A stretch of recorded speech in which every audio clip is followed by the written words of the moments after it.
ಬೆಳಗಿನ ಬೆಳಕು. ಅರಣ್ಯಕಾಂಡ 16ನೇ ಅಧ್ಯಾಯ.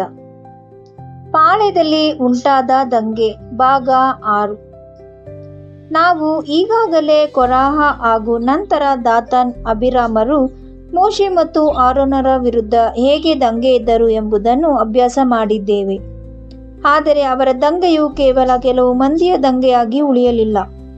ಅವರು ಯೆಹೋವನಿಂದ ಆರಿಸಲ್ಪಟ್ಟ ಸೇವಕರ ವಿರುದ್ಧ ತಮ್ಮ ಧ್ವನಿ ಎತ್ತುತ್ತಿದ್ದಂತೆ ಇಡೀ ಜನರನ್ನು ತಮ್ಮ ಕಡೆಗೆ ಎಳೆದುಕೊಂಡರು. ಅರಣ್ಯಕಾಂಡ 16ನೇ ಅಧ್ಯಾಯ 19ನೇ ವಾಕ್ಯ ನಮಗೆ ಹೀಗೆ ಹೇಳುತ್ತದೆ: ಕೊರಹನು ದೇವದರ್ಶನದ ಗುಡಾರದ ಬಾಗಿಲ ಬಳಿಯಲ್ಲಿ ಅವರೆಲ್ಲರಿಗೂ ವಿರೋಧವಾಗಿ ಇಡೀ ಸಭೆಯನ್ನು ಒಟ್ಟುಗೂಡಿಸಿದನು. ಇದೊಂದು ಅತ್ಯಂತ ಗಂಭೀರವಾದ ವಿಷಯ. ಮೋಶೆಯ ವಿರುದ್ಧ ನಿಂತದ್ದು ಕೇವಲ ಕೊರಹ, ದಾತಾನ್, ಅಬಿರಾಮ್ ಮತ್ತು ಆ 250 ಮಂದಿ ನಾಯಕರು ಮಾತ್ರವಲ್ಲ. ಕೊರಹನು ಇಡೀ ಸಭೆಯನ್ನೇ ಒಟ್ಟುಗೂಡಿಸಲು ಶಕ್ತನಾದನು. ಕೆಲವು ಮಂದಿಯ ದೂರು ಹರಡುತ್ತಾ ಹೋಗಿ ಇಡೀ ಜನಾಂಗವೇ ದಂಗೆಯತ್ತ ವಾಲುವಂತಾಯಿತು. ಕಠಿಣ ಹೃದಯವು ಹರಡಲು ಪ್ರಾರಂಭಿಸುವುದು ಹೀಗೆಯೇ. ಒಬ್ಬ ವ್ಯಕ್ತಿಯು ದೂರು ಹೇಳುತ್ತಾನೆ, ಇತರರು ಅದನ್ನು ಕೇಳುತ್ತಾರೆ. ಆ ದೂರು ನ್ಯಾಯ ಸಮೇತವಾಗಿ ಕಾಣಿಸುತ್ತದೆ ಮತ್ತು ಶೀಘ್ರದಲ್ಲೇ ಅನೇಕರು ಅದರ ಸುತ್ತ ಒಟ್ಟುಗೂಡುತ್ತಾರೆ. ಜನರು ಕೊರಹನ ಮಾತುಗಳನ್ನು ಸತತವಾಗಿ ಕೇಳಿದ್ದರಿಂದ ಅದನ್ನು ನಂಬಲು ಪ್ರಾರಂಭಿಸಿದರು ಮತ್ತು ದೇವರು ತಮ್ಮನ್ನು ನಡೆಸಲು ನೇಮಿಸಿದ ಸೇವಕರ ವಿರುದ್ಧವೇ ಬಂದು ನಿಂತರು. ಆಗ ಯೆಹೋವನ ಮಹಿಮೆಯು ಇಡೀ ಸಭೆಗೆ ಪ್ರತ್ಯಕ್ಷವಾಯಿತು. ಯೆಹೋವನು ಅವರನ್ನು ನಾಶ ಮಾಡಲು ಸಿದ್ಧನಾದನು. ಆದರೆ ಮೋಶೆ ಮತ್ತು ಆರೋನರು ಮುಖ ಬಿದ್ದು, ದೇವರೇ, ಸಕಲ ಮನುಷ್ಯರ ಪ್ರಾಣಾತ್ಮಗಳಿಗೆ ದೇವರಾಗಿರುವವನೇ, ಒಬ್ಬ ಮನುಷ್ಯನು ಪಾಪ ಮಾಡಿದರೆ ಇಡೀ ಸಭೆಯ ಮೇಲೆ ಕೋಪಗೊಳ್ಳುವಿಯೋ? ಅರಣ್ಯಕಾಂಡ 16ನೇ ಅಧ್ಯಾಯ 22ನೇ ವಾಕ್ಯ ಎಂದು ಗೋಗೆರೆದರು. ಜನರು ತನ್ನ ವಿರುದ್ಧವೇ ಒಟ್ಟುಗೂಡಿದಾಗ್ಯೂ ಮೋಶೆ ಅವರಿಗಾಗಿ ಪ್ರಾರ್ಥಿಸಿದನು. ತರುವಾಯ ಯೆಹೋವನು ಸಭೆಗೆ ಕೊರಹ, ದಾತಾನ್ ಮತ್ತು ಅಬಿರಾಮನ ಗುಡಾರಗಳಲ್ಲಿ ದೂರ ಹೋಗುವಂತೆ ಹೇಳಿದನು. ಈ ದುಷ್ಟರಿಗೆ ಸೇರಿದ ಯಾವುದನ್ನು ಮುಟ್ಟಬಾರದೆಂದು ಮೋಶೆಯು ಜನರಿಗೆ ಎಚ್ಚರಿಸಿದನು. ನಂತರ ಮೋಶೆಯು ಇಡೀ ವಿಷಯವನ್ನು ಯೆಹೋವನ ಕೈಗೆ ಒಪ್ಪಿಸುವ ಒಂದು ಮಾತನ್ನಾಡಿದನು. ಈ ಮನುಷ್ಯರು ಸಾಮಾನ್ಯ ಮರಣದಿಂದ ಸತ್ತರೆ ಯೆಹೋವನು ನನ್ನನ್ನು ಕಳುಹಿಸಲಿಲ್ಲ. ಆದರೆ ಯೆಹೋವನು ಸಂಪೂರ್ಣ ಹೊಸ ಕೃತ್ಯವನ್ನು ಮಾಡಿ ಭೂಮಿಯು ತನ್ನ ಬಾಯನ್ನು ತೆರೆದು ಇವರನ್ನು ನುಂಗಿ ಹಾಕಿದರೆ ಈ ಮನುಷ್ಯನು ಯೆಹೋವನನ್ನು ನಿಂದಿಸಿದ್ದಾರೆ ಎಂಬುದು ಎಲ್ಲರಿಗೂ ತಿಳಿಯುವುದು ಎಂದನು. ಮೋಶೆಯು ಮಾತನಾಡಿ ಮುಗಿಸಿದ ತಕ್ಷಣವೇ ನೆಲವು ಸೀಳಿಬಿಟ್ಟಿತು. ಭೂಮಿಯು ತನ್ನ ಬಾಯನ್ನು ತೆರೆದು ಕೊರಹನ ಮನೆಯವರನ್ನು, ದಾತಾನ್, ಅಬಿರಾಮ್ ಹಾಗೂ ಆ ದಂಗೆಗೆ ಸೇರಿದ ಪ್ರತಿಯೊಬ್ಬರನ್ನು ನುಂಗಿ ಹಾಕಿತು. ಅವರು ಜೀವಂತರಾಗಿಯೇ ಪಾತಾಳಕ್ಕೆ ಇಳಿದರು. ಅರಣ್ಯಕಾಂಡ 16ನೇ ಅಧ್ಯಾಯ 31ನೇ ವಾಕ್ಯ. ತದನಂತರ ಯೆಹೋವನ ಸನ್ನಿಧಿಯಿಂದ ಬೆಂಕಿಯು ಹೊರಟು ದುರಹಂಕಾರದಿಂದ ಧೂಪವನ್ನು ಅರ್ಪಿಸಿದ ಆ 250 ಮಂದಿಯನ್ನು ದಹಿಸಿಬಿಟ್ಟಿತು. ಅರಣ್ಯಕಾಂಡ 16ನೇ ಅಧ್ಯಾಯ 35ನೇ ವಾಕ್ಯ. ಈ ನ್ಯಾಯ ತೀರ್ಪು ತಕ್ಷಣದ್ದು, ಪ್ರತ್ಯಕ್ಷದ್ದು ಹಾಗೂ ನಿರಾಕರಿಸಲಾಗದು ಆಗಿದು. ಅವರ ಸುತ್ತಲೂ ಇದ್ದ ಇಸ್ರಾಯೇಲರೆಲ್ಲರೂ ಭೂಮಿಯು ನನ್ನನ್ನು ನುಂಗಿ ಹಾಕಿತು ಎಂದು ಹೆದರಿ ಅವರ ಕೂಗನ್ನು ಹೇಳಿ ಓಡಿ ಹೋದರು. ಅರಣ್ಯಕಾಂಡ 16ನೇ ಅಧ್ಯಾಯ 34ನೇ ವಾಕ್ಯ.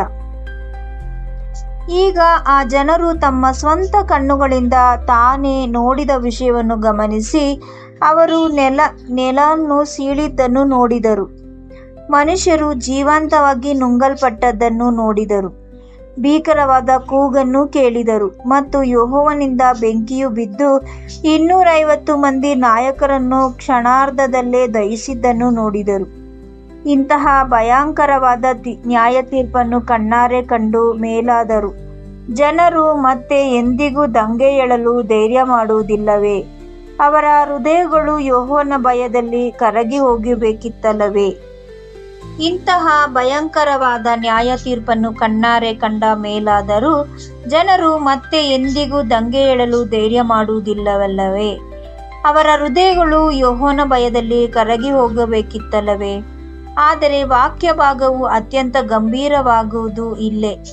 ಅರಣ್ಯಕಾಂಡ 16ನೇ ಅಧ್ಯಾಯ 41ನೇ ವಾಕ್ಯ ಹೇಳುತ್ತದೆ.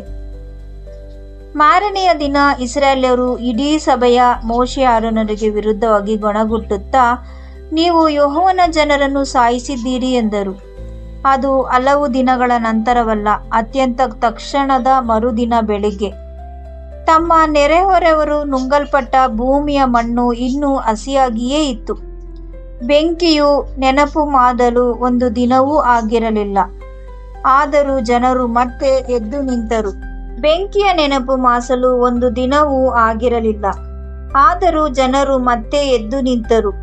ಮತ್ತು ಈ ಬಾರಿ ಆ ಸತ್ತವರನ್ನು ಯೆಹೋವನ ಜನರು ಎಂದು ಕರೆಯುತ್ತಾರೆ. ಆ ಮರಣಕ್ಕೆ ಮೋಶೆ ಆರೋನರನ್ನೇ ಹೊಣೆಗಾರನನ್ನಾಗಿ ಮಾಡಿದರು. ಯೆಹೋವನೇ ಸ್ವತಃ ನ್ಯಾಯ ತೀರ್ಪು ನೀಡಿದ ಮನುಷ್ಯರನ್ನು ಅವರು ಯೆಹೋವನ ಜನರು ಎಂದರು. ಯೆಹೋವನ ನ್ಯಾಯ ತೀರ್ಪಿನ ಕೃತ್ಯಕ್ಕೆ ಆತನ ಸೇವಕರನ್ನು ನಿಂದಿಸಿದರು. ಕಠಿಣವಾದ ಹೃದಯವು ಮಾಡುವ ಕೆಲಸವೇ ಇದು. ಅದು ಅತ್ಯಂತ ಸ್ಪಷ್ಟವಾದ ಸಾಕ್ಷಿಯನ್ನು ನೋಡಿದರೂ ಬಗ್ಗಲು ನಿರಾಕರಿಸುತ್ತದೆ.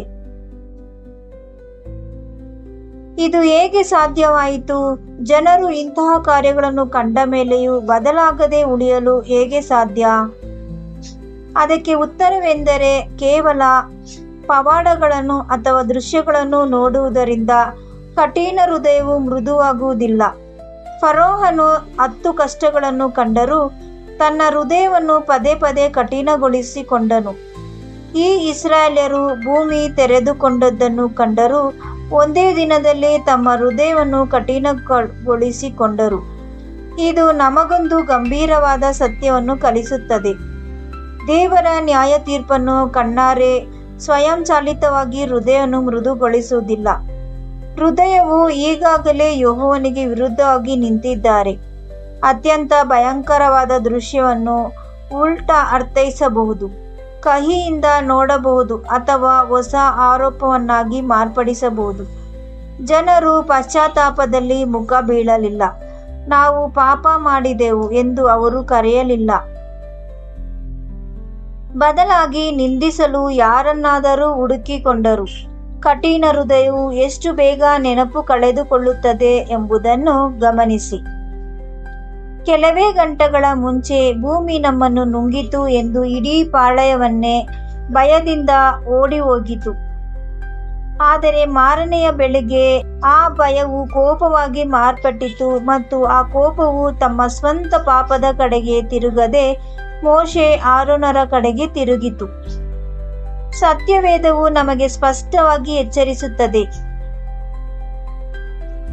ನೀವು ಆತನ ಧ್ವನಿಯನ್ನು ಕೇಳಿದರೆ ನಿಮ್ಮ ಹೃದಯಗಳನ್ನು ಕಠಿಣ ಮಾಡಿಕೊಳ್ಳಬೇಡಿರಿ. ಮತ್ತು ಮತ್ತೊಮ್ಮೆ ಪದೇ ಪದೇ ತಿದ್ದಲ್ಪಟ್ಟರೂ ತನ್ನ ಕುತ್ತಿಗೆಯ ಕಠಿಣ ಮಾಡಿಕೊಳ್ಳುವವನು ತಟ್ಟನೆ ನಾಶವಾಗುವನು. ಅವನಿಗೆ ಉಪಾಯವೇ ಇರದು. ಜ್ಞಾನೋಕ್ತಿಗಳು 29ನೇ ಅಧ್ಯಾಯ 1ನೇ ವಾಕ್ಯ. ಇಸ್ರಾಯೇಲ್ಯರು ಕಲ್ಪಿಸಿಕೊಳ್ಳಬಹುದಾದ ಅತ್ಯಂತ ಭಯಂಕರವಾದ ರೀತಿಯಲ್ಲಿ ತಿದ್ದಲ್ಪಟ್ಟರು. ಆದರೂ ತಮ್ಮ ಕುತ್ತಿಗೆಯನ್ನು ಕಠಿಣಗೊಳಿಸಿಕೊಂಡರು. ತದನಂತರ ಬಂದ ಕಂಟಕವು 14,700 ಮಂದಿಯ ಪ್ರಾಣವನ್ನು ತೆಗೆದುಕೊಂಡಿತು. ಹೀಗೆ ಕಠಿಣ ಹೃದಯದ ಭಯಂಕರವಾದ ಬೆಳವಣಿಗೆಯನ್ನು ನಾವು ಕಾಣುತ್ತೇವೆ. ಅದು ದೂರನ್ನು ಹೇಳುವುದರಿಂದ ಪ್ರಾರಂಭವಾಗುತ್ತದೆ. ನಂತರ ಆ ದೂರಿನೊಂದಿಗೆ ಸೇರಿಕೊಳ್ಳುತ್ತದೆ. ತದನಂತರ ದಂಗೆಯ ಪರವಾಗಿ ನಿಲ್ಲುತ್ತದೆ. ಕಣ್ಣ ಮುಂದೆಯೇ ಯೆಹೋವನ ನ್ಯಾಯ ತೀರ್ಪು ಬಿದ್ದದ್ದು. ಅದು ಪಶ್ಚಾತ್ತಾಪ ಪಡಲು ನಿರಾಕರಿಸಿ ನಿಂದಿಸಲು ಬೇರೆಯವರನ್ನು ಹುಡುಕುತ್ತದೆ. ಇಸ್ರಾಯೇಲ್ಯರಿಗೆ ಯೆಹೋವನಿಗೆ ಹೆದರಿ ಆತನತ್ತ ಹಿಂತಿರುಗಲು ಪ್ರತಿಯೊಂದು ಕಾರಣವಿತ್ತು. ಆದರೂ ಅವರ ಹೃದಯಗಳನ್ನು ಕಲ್ಲಿನಂತಾಗಿದ್ದವು. ಅವರು ದಂಗೆಯ ಮಾತುಗಳನ್ನು ಸುದೀರ್ಘವಾಗಿ ಕೇಳಿದ್ದರಿಂದ ಯೆಹೋವನ ಧ್ವನಿಯು ಅವರಲ್ಲಿ ಚಲನೆಯನ್ನು ಉಂಟು ಮಾಡಲಿಲ್ಲ. ಗುಣುಗುಟ್ಟುವಿಕೆ ಮತ್ತು ದೂರುಗಳಿಂದ ಪೋಷಿಸಲ್ಪಡುವ ಹೃದಯದ ದೊಡ್ಡ ಅಪಾಯವೇ ಇದು. ಅದು ಮೆಲ್ಲನೆ ಕಠಿಣವಾಗುತ್ತಾ ಹೋಗಿ ಯೆಹೋವನ ಬೆಂಕಿಯಾಗಲಿ ಭೂಮಿಯ ಬಾಯಿ ತೆರೆಯುವುದಾಗಲಿ ಅದನ್ನು ಮುರಿಯಲು ಸಾಧ್ಯವಾಗುವುದಿಲ್ಲ.